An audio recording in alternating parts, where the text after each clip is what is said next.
राधे कृष्णा। जय बोलो राधा रानी की जय। जय बोलो श्री कृष्ण कन्हैया लाल की जय। जय बोलो वृंदावन धाम की जय। जय बोलो यमुना मैया की जय। जय बोलो गोवर्धन गिरिराज की जय। जय बोलो राधा विनोद की जय। जय बोलो लोकनाथ गोस्वामी की जय। அழகா பிருந்தாவனத்தினுடைய ஒளிஞ்சிருக்கக்கூடிய ரகசியங்களை நாம் அனுபவிச்சுருக்கோம். இன்னும் நிறைய ரகசியங்கள் உண்டு. நான் ஒவ்வொன்றா தேடி தேடி கிடைக்கிறதெல்லாம் உங்ககிட்ட சொல்லிட்டு இருக்கேன். இப்போ நான் சொன்னதுல ஒரு முக்கால்வாசி நான் பார்த்துருக்கேன். இன்னும் கால்வாசி பார்க்கணும். இன்னும் நிறைய இருக்கு. நான் புதுசு ஏன்னா அங்கங்க புதுசு புதுசாக விஷயங்கள் கிடைக்கிறது தேடின்னு இருக்கேன். நிச்சயமா ஆனால் இன்னும் ஒளிஞ்சிருக்குன்னு பகவான் உள்ளுக்குள்ளேருந்து சொல்லி கொடுத்துட்டே இருக்கான். சரியா அவனை பிரகடனப்படுத்துறான். அதெல்லாம் நிறுத்தி நிதானமா இந்த விருந்தாவனத்தை கண்டோமே அப்படின்னு சொல்லிட்டு இருக்கேன். ராதா வினோதா எப்படி வந்தான்னு பார்த்தோம். லோகநாத கோஸ்வாமி அவர் சைத்தன்ய மகாபிரபுடைய காலத்திலேயே இருந்தவர். அத்வைதாச்சாரியாருடைய சிஷ்யன். அது இல்லாமல் ராதாராணியினுடைய வேலைக்காரியாக மஞ்சரி அப்படின்னு சொல்லுவார். அந்த ஒரு அம்சம் அவர் இடத்துல உண்டு. இப்படிலாம் விசேஷமானவர் லோகநாத கோஸ்வாமி. நான் கேட்டேன் இல்லையா யாரு என்ன இது.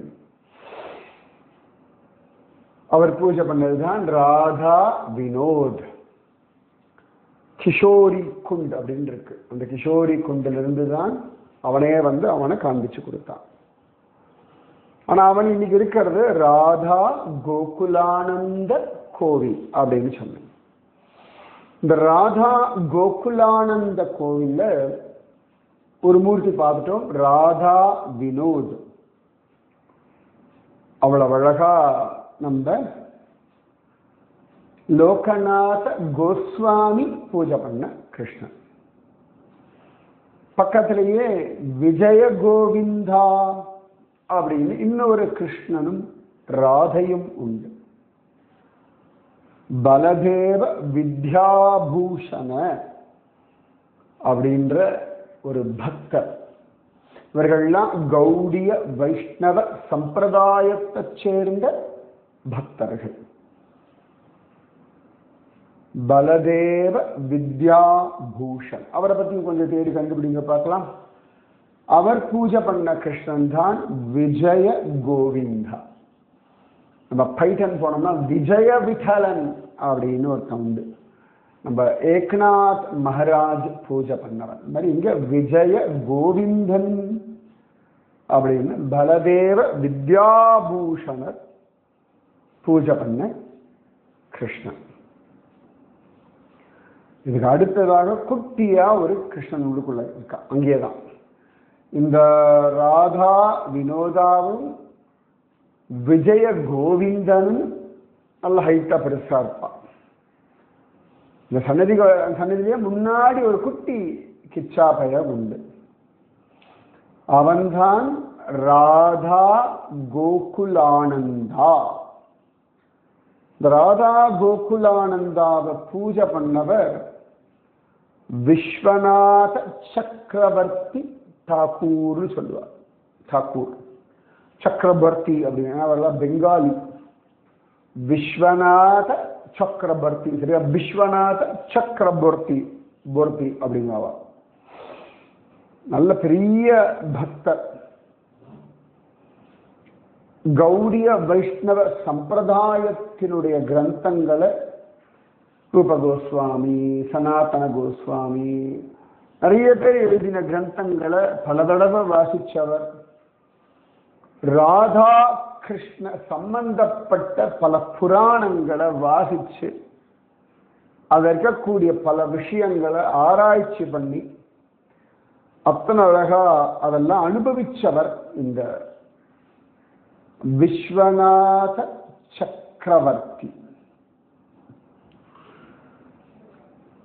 அவருக்கு ஒரு சந்தர்ப்பத்துல ஒரு கிரந்தத்துல ஒரு சந்தேகம் வந்துடுத்து. விஸ்வநாத சக்கரவர்த்தி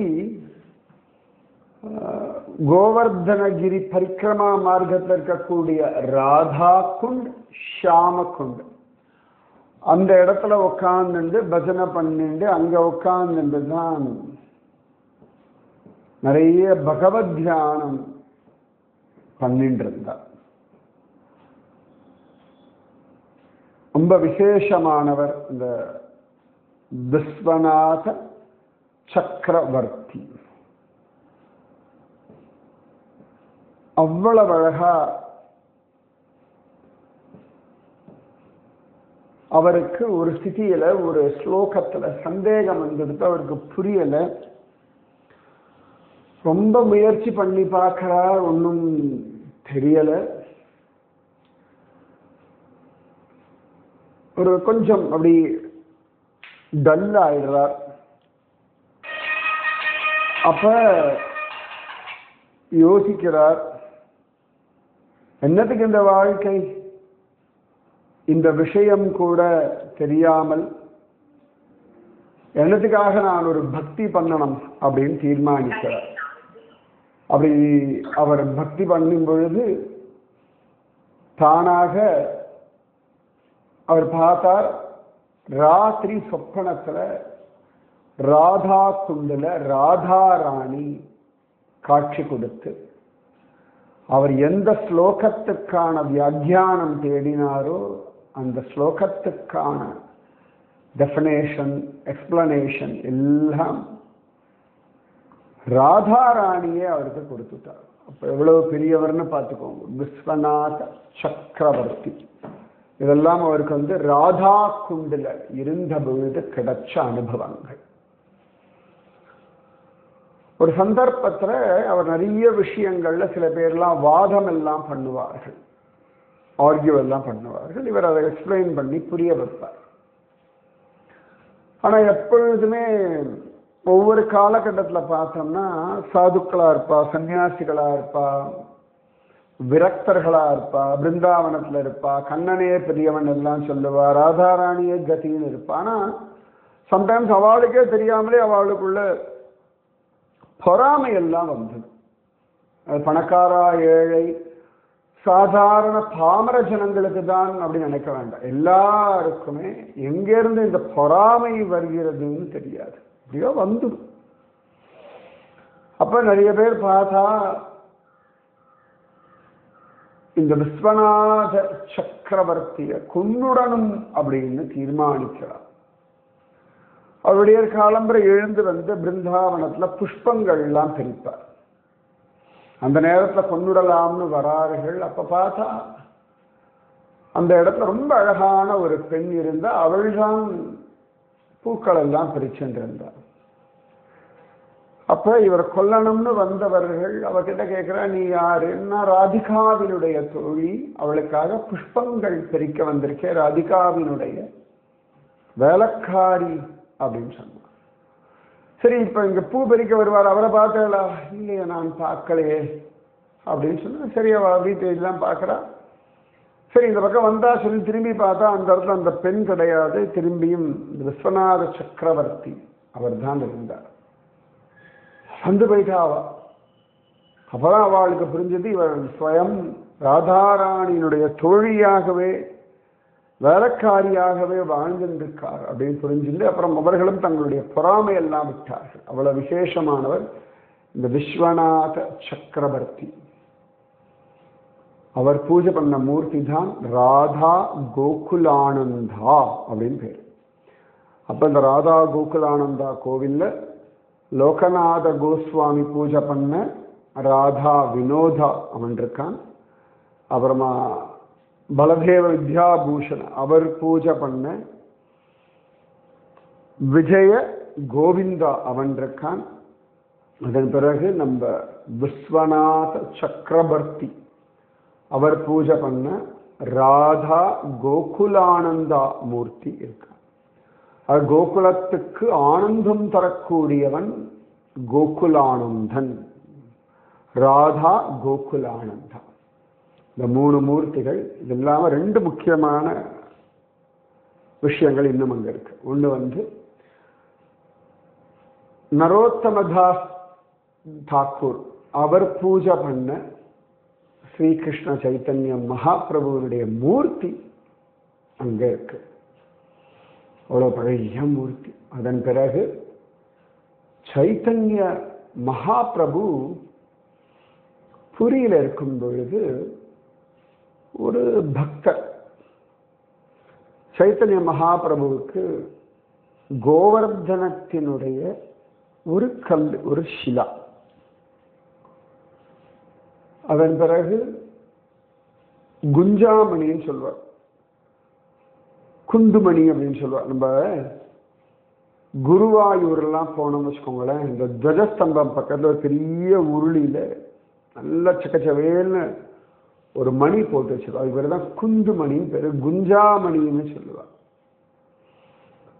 மரத்துல காய்க்கும், அது நல்ல சக்கச்சவேல் பவழம் போலே இருக்கும்.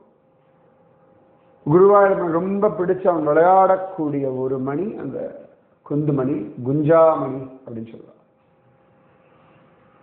ஒரு குந்துமணி தங்கம் அப்படின்னு சொல்லி அந்த குந்துமணி ஒரு அளவுகோலாவே இருந்தது ஒரு காலகட்டத்தில், ஒரு குந்துமணி தங்கம்.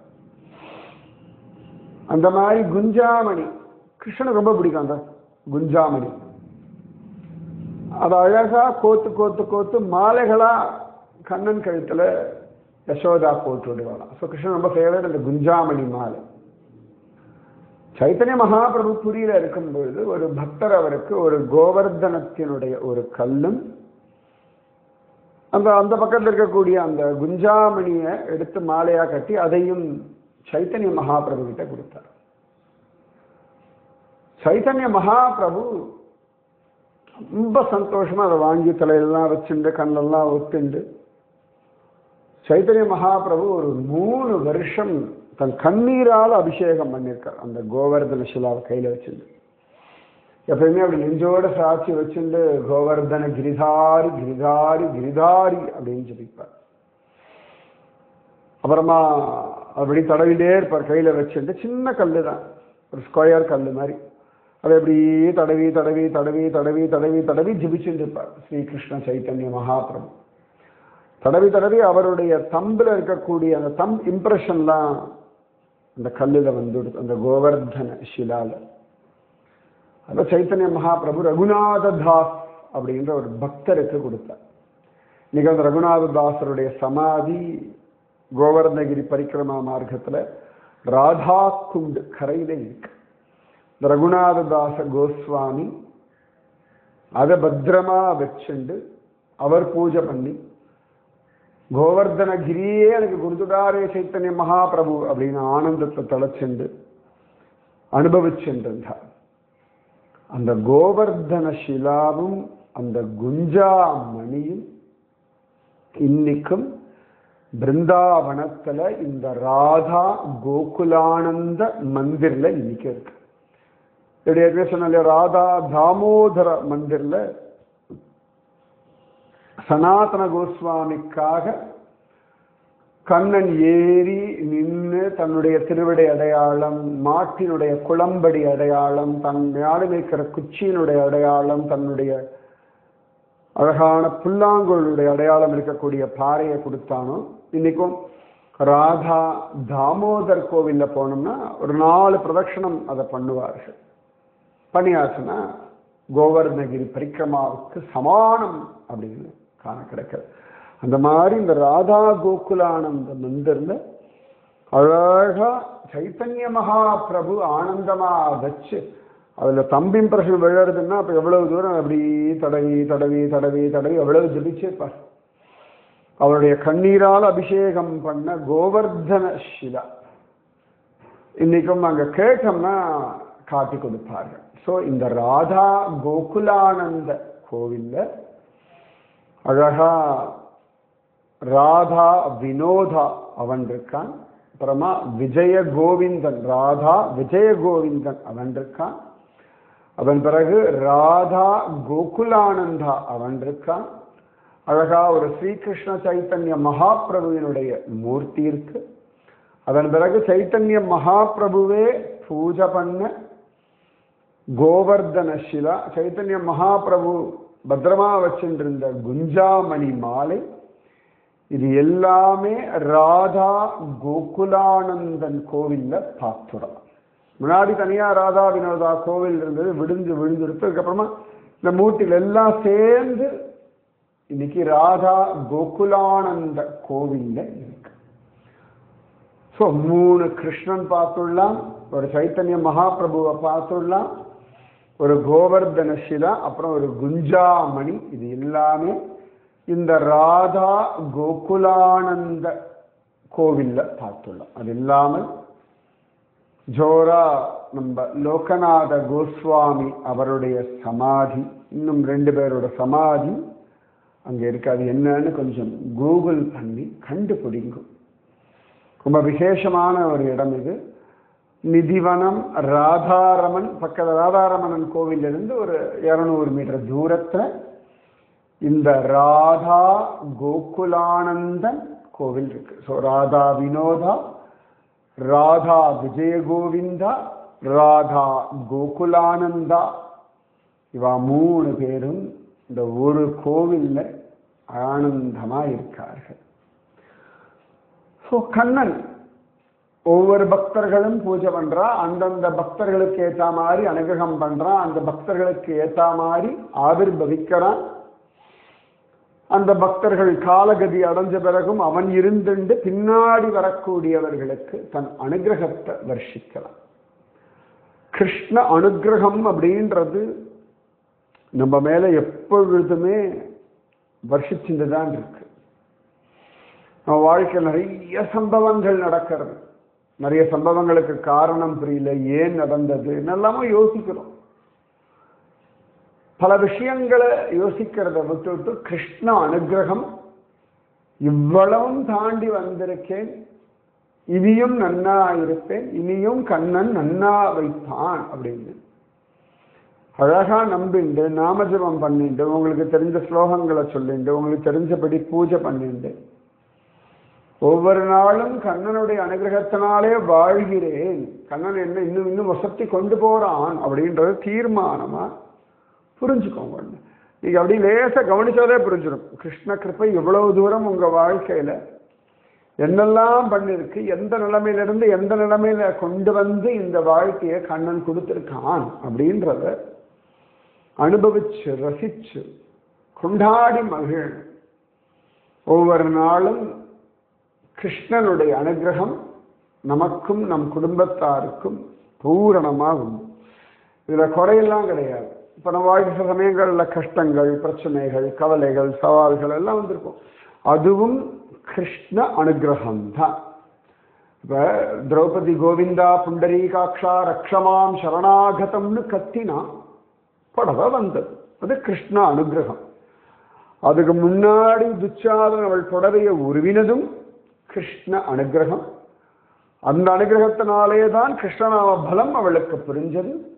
கோவிந்த நாமத்தினுடைய மகாத்மியத்தை ஸ்வயம் தானே உணர்ந்தாள்.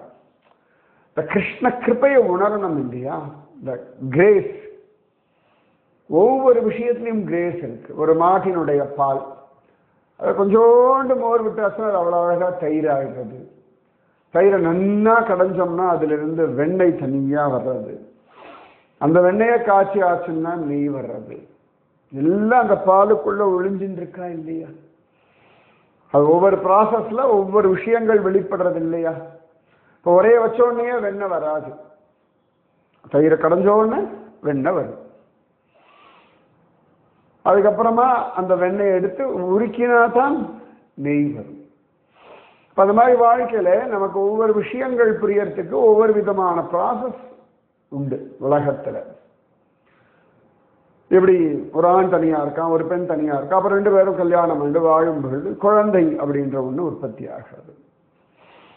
எங்கேயோ ஒரு மரம் இருக்கு, ஒரு பூ இருக்கு, இங்கிருந்தோ ஒரு தேனியோ பட்டாம்பூச்சியோ அந்த பூவில் வந்து தேன் குடிக்க வர்றது, அது உடம்புல அந்த மகரந்தம் முட்டிக்கிறது, அது இன்னொரு மரத்துலையோ இன்னொரு செடியிலையோ போய் உட்காரும்.